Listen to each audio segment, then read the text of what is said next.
General MacArthur drops an atomic bomb. The free nations face a worldwide threat. It must be met with a worldwide defense. Hello everyone and welcome to Axis and Allies 1951. Well, we finished the first play test. We got through 6 rounds before it was fully determined that the United States and the NATO and SATO forces win the game. Kind of coming over and taking a look at it. Basically this was the disposition of everybody in Europe.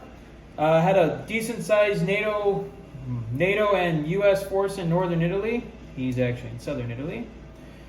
Facing off against a very small Russian contingent here, made up of about 17 tanks. However, we determined that it was a loss for the Russians in Europe, especially because NATO had this massive army sitting in Western Germany, along with the American First Army supporting them, and the massive Air Force sitting in France.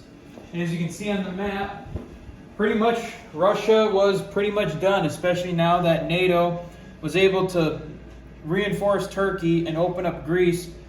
And probably within the next turn, if NATO could have held out, or if NATO could hold out, the entire NATO task force down here of several destroyers, 3 cruisers, 2 battleships, an aircraft carrier could move in and destroy the Baltic fleet and open up the Baltic for NATO to really begin pushing into southern Russia.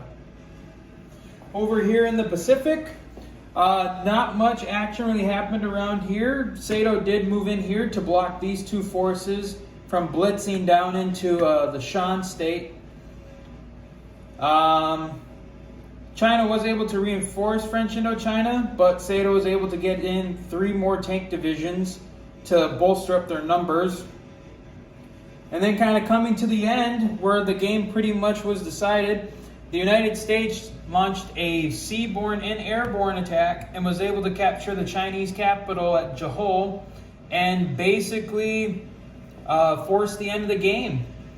Because at this point, by taking the Chinese capital, as we all know, all the Chinese IPC goes to the US player, and that basically was kind of the end for China.